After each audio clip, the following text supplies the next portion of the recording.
come in here and chat with y'all today. So excited. I am Meredith Lohmeyer, if you have no clue who I am, and I have been a coach for just a little over 4 years.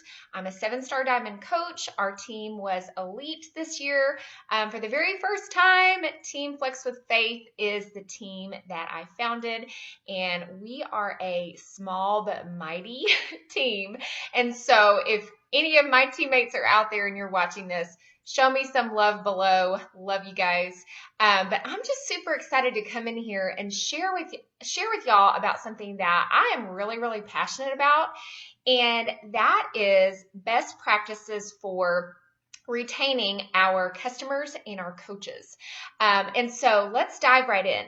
I am going to share with you 3 tips and tricks that I use for each of those things. One, for customers, how to retain your customers and keep them happy, keep them loyal, keep them coming back for more. And then on the flip side, same thing with coaches on your team.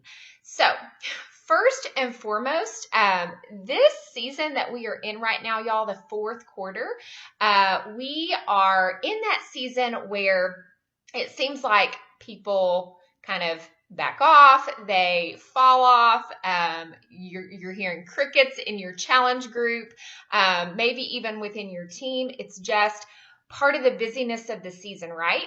But I still firmly believe that as a business owner, you have things that you can do to just keep people happy and wanting more. So let's dive right in.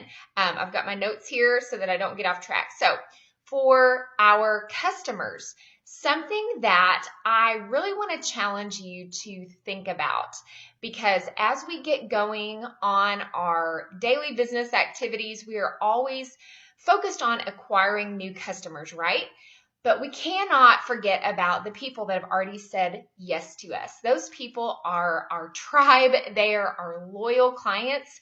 And so what I really want to challenge you to think about is that when somebody joins you, it is literally their starting point. It's the time where our work as coaches truly begins. And so as soon as that challenge pack is sold, and those Success Club points go into your office, our work is not done, right? That's when our work starts. And so it really is just a mindset shift of, okay, now I'm ready. I'm going to dig in with this person who's joined me. And so it's really just always having a mindset of service first and foremost. So when somebody joins me, I'm immediately plugging them into my virtual boot camp. I'm introducing them, getting them connected to our Fit Sister tribe, making them feel super welcome from the very beginning. And then here is my tip number 1 for retaining your customers. Schedule time within your business activities each week. Schedule time in where you are going to do private message check-ins with your clients. Personally, for me, because I've been doing this for over 4 years and my business has grown, I have to kind of break that down to, okay, I'm going to check in with clients with the last name A through D today, or whatever, however you want to work that out. But really, it's just about scheduling in that time to do a check-in. Y'all, there is nothing that speaks volumes to your people more than when you take just a little bit of time out of your day to check in with them privately. This can be a quick little voice clip on Facebook Messenger, just a quick little message. But I'm just telling you that it really does just keep that personal connection with them going. And I've just found that they really appreciate that weekly or every 2-week check-in. So that is tip number 1 for your customers. Tip number 2, and I love this. I have been doing this for a little over a year now, and it has really helped with retaining people in my challenge groups and getting them to try more products. So we do monthly product spotlights in my challenge groups and also on my team.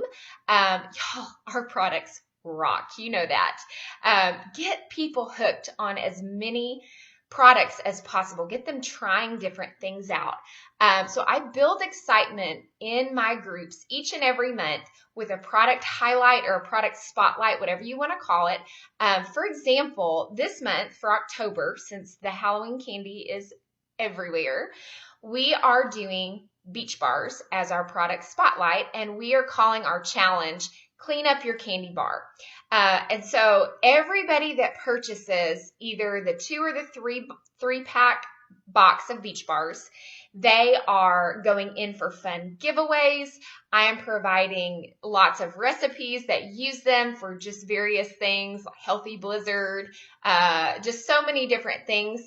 And so this exposes your customers to even more of our awesome products. That way, if for some reason they need to skip out on their monthly Shakeology or whatever, they have something else that they are excited to use in place of that. And so again, it just really helps them to see the value of our products, the value of the group that they're in, and keeps them coming back for more. So that is tip number 2, monthly product spotlights.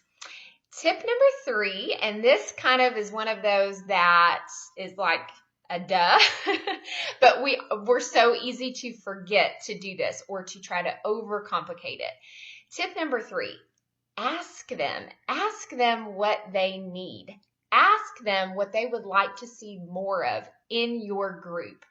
Ask them what they're struggling with the most right now. Put a poll in your group and just have different options and have them click. Are you struggling the most with your nutrition and planning your meals? Are you struggling with pushing play each day? Are you struggling with mindset? From doing this, I have been able to tweak the content in my group for certain things, like we've done personal development studies based on people's answers. We have done things like crock pot and instant pot meal planning together for a week. If people have been saying, I'm just so busy this time of year, it's just a crazy season, I'm taking kids everywhere and holidays are coming. So just ask your people in your group what they need and then plan your content around that. I have found that has really helped people stick around because they know that their voice is being heard. So those are 3 tips for retaining customers. Now I want to talk about 3 things that I do for retaining coaches on your team. So this kind of starts the same way as I mentioned earlier. That's when our work starts, when somebody joins our team. So dig in with your new coaches immediately, right from the start. So as soon as my new coaches finish our new coach basics, I'm scheduling a one-on-one getting started right call with them. I want to hear all about them. I want to know about their families. I want to know why they are jumping in with this business, why they want to be successful. And I'm setting goals with them for their business. And so the first tip that I want to share with you about retaining coaches on your team, and this is one of our vital behaviors that I know you hear all the time, but I have to drive home the importance of it. Recognize the heck out of your team, out of your coaches, for even the smallest things. Do it both publicly and then also do it within your team page or however you communicate with your entire team. So I want to give an example that I feel like has really kind of changed the dynamic on my team in the last 9 months or so to a year that I've been doing this. So in my private team page on Facebook, I used to just have a generic cover photo. I changed that a while back. I changed that so that we use it pretty much like a success tracker. So I changed that cover photo in my team monthly, and everyone clicks on that cover photo and they comment anytime that they help somebody with one of our solutions. And that way we get to celebrate coaches on our team every single week because we're seeing that success over and over. We're seeing the comments pour through each week, and we get to recognize the heck out of what is happening and all the people that we are helping that week and that month. So that is tip number one. Recognize the heck out of your coaches. Every small little win. Tip number two, plan events. And Beachbody does such an amazing job at, our corporate events and the quarterly super weekend events. So much fun to get together and just see that big picture of what we're a part of. But most of you, I'm betting, have some of your team that's right there local with you. Plan local events. That is something that I did from the very get-go when it was just me and even a couple of coaches that I had. Plan local events. Get your team to events, whether that's local, you're getting together for a fit club, or you're getting together for a coach dinner or coach night out, and get your team to events, those local and those corporate events. There is absolutely nothing that compares to getting face-to-face, having that face-to-face connection. It just really fuels the fire and reminds us of the bigger thing that we're a part of, right? So that's tip number two, is plan events and get your team to events so that you can connect face-to-face. Tip number three for coaches and retaining coaches on your team. I know many of you probably do some form of message pods where you group certain coaches together. You're working with them for accountability, or they're all pushing towards a similar goal, or however you like to do that. But message pods have really been beneficial for me in the last year. It really, I think, helps you to kind of take a bird's eye view of what is going on in your team weekly. It helps you to see, who's struggling. Who have you not seen who has not been showing up recently? Who's not even doing the basic personal vitals, like pushing play on their workout, showing up in your challenge group, reading their personal development. So having those message pods and really digging in with certain coaches within those pods, I found that it really helps bring coaches who are struggling in an area, kind of bring them back up to the surface and help them to realize, okay, I'm not alone.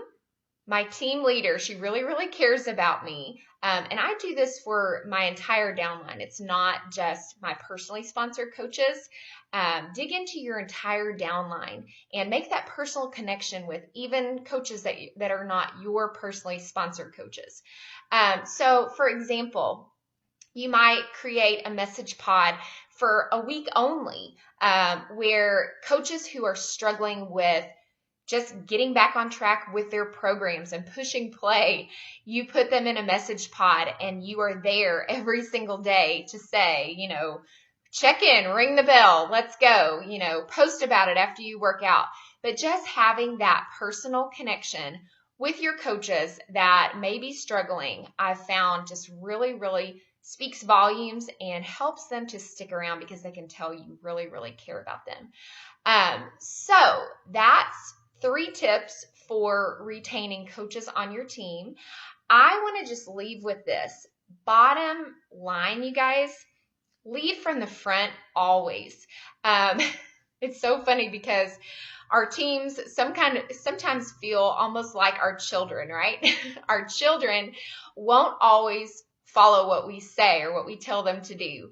But they will always be watching what we are doing, and they are so much more likely to duplicate what we're doing when we are leading from the front. And so that is it. I hope that you guys got some good little tip or trick from this quick training to help you retain your people during this sometimes challenging season of the year.